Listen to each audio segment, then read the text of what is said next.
এই তিনটি সাবধানতা নামাজের ব্যাপারে আমাদের বোনদেরকে আমি বিশেষভাবে করলাম। অনেক মহিলারা আছেন সারা জীবন নামাজ পড়েছেন কিন্তু তাদের নামাজ হয় নাই। যে অনেক বোনরা আছেন রাত বিরাত পর্যন্ত, এটা শুধু এই অঞ্চলে নয়, সারা দেশে এই রোগ, যে রাত গভীর রাত পর্যন্ত মোবাইলে টিপাটিপি, টেলিভিশন দেখা দেখি, এগুলা করতে করতে আমাদের রাতের বড় অংশ কেটে যায়। ফজরের নামাজ পড়া হয় না, সন্তানদের পড়তে দেই না, নিজেরা পড়তে পারি না। অনেকে 7টা 8টা বাজে 9টা বাজে ঘুম থেকে উঠেন। আমার বোনেরা আমার, আল্লাহ রাব্বুল আলামিনের কাছে এই নামাজগুলোর জন্য হিসাবদিহি করতে হবে। দুনিয়া চিরকাল থাকার জায়গা না বোনেরা আমার। এই সম্পদ, এই টাকা পয়সা, এগুলা কোলে নিয়ে, এগুলোকে আগলে নিয়ে, এগুলোকে বুকে জড়িয়ে নিয়ে আপনি সারা জীবন থাকতে পারবেন না। বিশ্বাস করুন, আল্লাহ রাব্বুল আলামিনের কাছে আমাদের সবাইকে যেতে হবে। ইন্না লিল্লাহ, নিশ্চয় আমরা সবাই আল্লাহর সৃষ্টি, ওয়া ইন্না ইলাইহি রাজিউন, আর আমাদের সবাইকে আল্লাহর কাছেই ফিরে যেতে হবে। যেহেতু আল্লাহর কাছেই ফিরে যেতে হবে, অতএব আসুন আমরা 5 ওয়াক্ত নামাজের ব্যাপারে ইহতিমাম করি, এর ব্যাপারে গুরুত্ব আরোপ করি। আমরা 5 ওয়াক্ত নামাজকে যথাযথভাবে পড়ার চেষ্টা করি এবং আল্লাহর ভয় অন্তরে জাগ্রত করি। দেখুন, যার এখন যে বয়স আছে, যার বয়স এখন 30 হয়েছে, তিনি চিন্তা করুন আপনার জীবনের মূল সময়টা এখন পার হয়ে যাচ্ছে। মূল সময়টা পার হয়ে যাচ্ছে। আর 10 বছর পর, 40 পার হওয়ার পর আপনি চাইলে অনেক ইবাদত করতে পারবেন না, আপনি চাইলে অনেক নেকামল করতে পারবেন না। শরীরটা দুর্বল হয়ে আসবে, শরীরে নানা রকমের রোগ ব্যাধি শুরু হবে, অজুটা ধরে রাখতে পারবেন না, ঝিমানি আসবে, নানান রকমের অসুবিধা তৈরি হবে। ইবাদতের সময় কিন্তু চলে যাচ্ছে। তখন চোখের পানি ফেলবেন, আফসোস করবেন, কিন্তু ইবাদত আর করতে পারবেন না। এরপর একটা সময় আপনি দেখতে দেখতে দুনিয়া ছেড়ে, সব কিছু ছেড়ে আপনাকে চলে যেতে হবে। এই সম্পদ মানুষ ভাগযোগ করে নিবে, ওয়ারিসরা, ছেলে মেয়েরা, নাতিপুতিরা ভাগযোগ করে লুটপাট করে নিয়ে নিবে, কিন্তু আপনাকে আপনার আমল নামা নিয়েই দুনিয়া থেকে যেতে হবে। অতএব আসুন আমরা 5 ওয়াক্ত নামাজকে সুন্দর করি। যারা ফজরের নামাজ পড়ছেন না বা পড়তে অসুবিধা হচ্ছে, শুনে রাখেন, নবী করিম সাল্লাল্লাহু আলাইহি সাল্লাম বলেছেন, মুনাফিক যারা নামে মুসলমান, আল্লাহর খাতায় মুসলমান না, যারা আল্লাহর খাতায় মুসলমান না, নামে মুসলমান, এদের একটা বড় মার্কা হলো তাদের জন্য 2টা ওয়াক্ত নামাজ পড়া খুব বেশি কঠিন হয়। তার একটা হলো আসর আর একটা হলো ফজর। এই 2 ওয়াক্ত নামাজ যদি কারো দ্বারা পড়া সম্ভব না হয়, সে অন্যান্য ওয়াক্ত পড়ে কিন্তু এই 2 ওয়াক্ত পড়তে পারে না, তাহলে সে যেন সাবধান হয়, সে যেন সোজা হয়ে বসে, সে যেন আল্লাহর দিকে দৌড়ায় এবং ঈমানকে নবায়ন করে।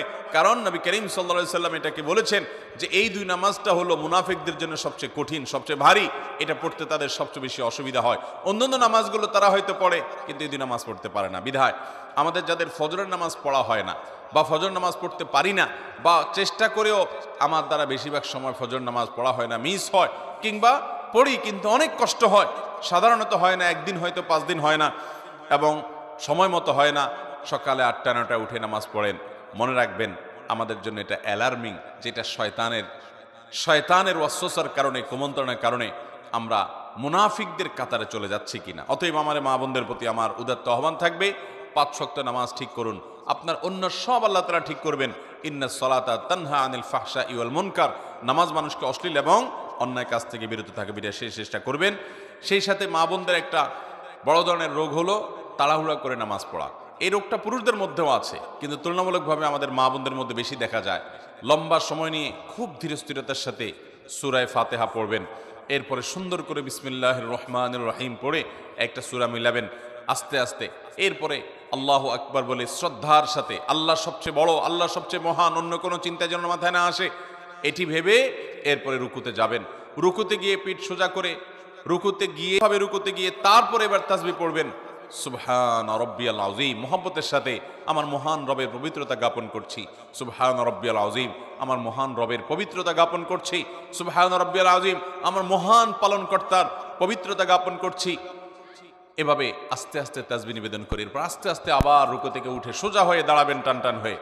এরপর আবার আস্তে আস্তে আপনি আল্লাহু আকবার বলে সিজদায় যাবেন। খুব ধীরে ধীরে সিজদায় গিয়ে লম্বা সময় নিয়ে, যত বেশি লম্বা সময় দিতে পারেন তত ভালো, তত বেশি আপনার নামাজ সুন্দর হবে। সুবহান রাব্বিয়াল আলা, আস্তে আস্তে পড়েন, তাড়াহুড়া না।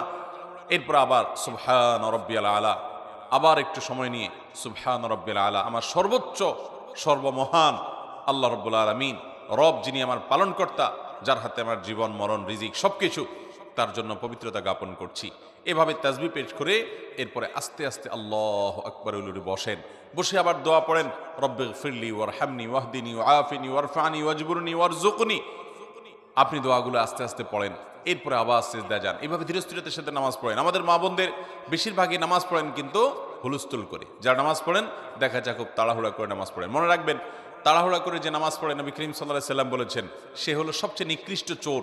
কারণ রুকু সিজদা সে চুরি করে, এমনভাবে দেয় মনে হয় যে সে ফাঁকি দিতে চাচ্ছে, তাড়াহুড়া করে কোনো রকম পার করে চলে যেতে চাচ্ছে। এই জন্য নবী সাল্লাল্লাহু আলাইহি সাল্লাম বলেছেন সবচেয়ে নিকৃষ্ট চোর হলো এই রুকু সিজদা যে চুরি করে সে মহিলা।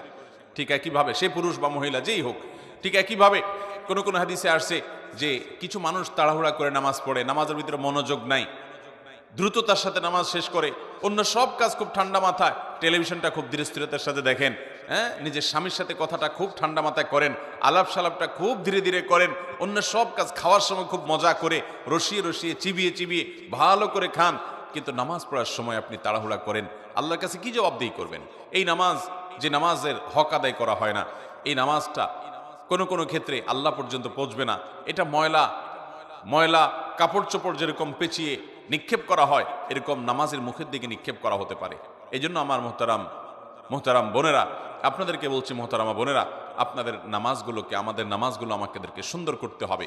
খুব ধীরে ধীরে নামাজ পড়বেন এবং লম্বা কেরাতে, লম্বা রুকুতে, লম্বা সিজদাতে নামাজ পড়বেন। তাড়াহুড়া করবেন না, আল্লাহর মহব্বতের সাথে নামাজ পড়বেন এবং সময় মতো নামাজ পড়বেন। আমাদের মা বোনদের একটা বড় ত্রুটি হলো যে বেশিরভাগ মা বোনরা গৃহস্থলী কাজকর্মে ব্যস্ত থাকার কারণে জোহরের নামাজটা প্রায় আসরের কাছাকাছি যায় পড়ে। কারণ রান্না বাড়া শেষ করে ছেলে মেয়েদেরকে খাওয়ানোর পর, তাদেরকে গোসল টোসল দেওয়ানোর পর, নিজে গোসল টোসল করে সব গোছায়ে সামলায়ে তারপর তিনি দেখা যায় নিজে নামাজ পড়তে যান। ততক্ষণে দেখা যায় 3টা বেজে যায়, সোয়া 3টা বেজে যায়, অনেক সময় আসরের ওয়াক্ত হয়ে যায়, আসর ওয়াক্তের কাছাকাছি হয়ে যায়। এটা খুবই ভয়াবহ একটা বিষয়। অনেক মহিলা আছে আমাদের দেশে যে সারা জীবন তাদের জোহরের নামাজটা হয় একেবারে শেষ ওয়াক্তে। মনে রাখবেন, নবী করিম সাল্লাল্লাহু আলাইহি সাল্লামকে জিজ্ঞাসা করা হয়েছিল সবচেয়ে উত্তম নামাজ কোনটা, সবচেয়ে উত্তম আমল কোনটা? তিনি বলেছেন আস-সালাতু লি আউয়ালি ওয়াক্তিহা, ওয়াক্ত হওয়ার পর শুরুর দিকে নামাজ আদায় করা, এটা হলো সবচেয়ে উত্তম আমল। অতএব আপনারা এই আমলটার ব্যাপারে খুব বেশি যত্নশীল থাকবেন, খুব বেশি মনোযোগী হবেন এবং আল্লাহর জন্য নামাজকে সুন্দর করবেন। আল্লাহ তাআলা আপনাদেরকে সেই তৌফিক দান করুন। সেই সাথে নামাজের ব্যাপারে আমাদের মা বোনদেরকে একটি বিষয় আমি সাবধান করতে চাই, সেটা হলো যে আপনারা অনেকে নামাজ পড়েন কিন্তু নামাজের একটা ফরজ হলো সতর ঢাকা। এই সতর ঢাকাতে আপনাদের প্রচুর পরিমাণে ত্রুটি থাকে। নামাজের জন্য যে সতর ঢাকতে হবে সেটা হলো পুরুষরা তো নাভি থেকে হাঁটু পর্যন্ত ঢাকতেই হবে, সেই সাথে কাঁধের উপরে কাপড় থাকতে হবে। হাদিস থেকে বোঝা যায় পরিষ্কারভাবে মূল হলো নাভি থেকে হাঁটু, এইটুকু হলো সতর। পাশাপাশি কাঁধের উপর রাখাটা পুরুষদের জন্য আপনার কর্তব্য, কিন্তু মূল সতরের বাইরে।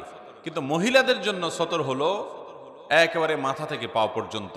নামাজের সময় পুরো শরীর তাদের ঢেকে নামাজ পড়তে হবে, শুধু মুখমণ্ডল চেহারাটা খোলা থাকবে, 2 হাতের কবজি খোলা থাকবে এবং পায়ের পাতার তলার অংশ এটি খোলা থাকবে। এছাড়া পুরো শরীর তাদেরকে ঢেকে রাখতে হবে, এমনকি গলা, পিঠ, বুক এবং কাঁধ এবং হাতের যে গোছা আছে সেটা, কনুই টনুই, এগুলা সব, এমনকি মাথার চুল, এগুলা সবগুলা কিন্তু ঢাকতে হবে। আমাদের অনেক মহিলারা আছেন, অনেক মা বোনরা আছেন, মা চাচিরা আছেন, যারা দেখা যায় এখনো আপনার শাড়ি পরে নামাজ পড়েন, তার উপরে কোনো ওড়না পড়েন না। আপনি শাড়ি পরে নামাজ পড়েন কিন্তু তার উপর আপনাকে একটা বড় ওড়না বা কিছু দিয়ে আপনার পুরো শরীরকে ঢাকার চেষ্টা করতে হবে। শুধু শাড়ি পরে নামাজ পড়লে আপনার হাতের কোনোই দেখা যাবে, আপনার পেট বা পিঠের বা কিংবা কাঁধের কিছু অংশ আপনার দেখা যেতে পারে, চুলগুলা বের হয়ে যেতে পারে। যদি আপনার পুরো নামাজ জুড়ে এরকম শরীরের সমস্ত অঙ্গ প্রত্যঙ্গ খোলা থাকে, আপনার নামাজ হবে না। অনেক মহিলারা আছেন সারা জীবন নামাজ পড়েছেন কিন্তু তাদের নামাজ হয় নাই। অতএব আমাদেরকে মনে রাখতে হবে মাথা থেকে পা পর্যন্ত মহিলারা নামাজের জন্য পুরো শরীরকে ঢেকে নামাজ পড়বেন, এটি তাদের জন্য ফরজ। এটি না হলে তার ফরজ তরক হবে, নামাজই হবে না। বিধায় এই 3টি সাবধানতা নামাজের ব্যাপারে আমাদের বোনদেরকে আমি বিশেষভাবে করলাম। আর যারা বয়সে অনেক তরুণী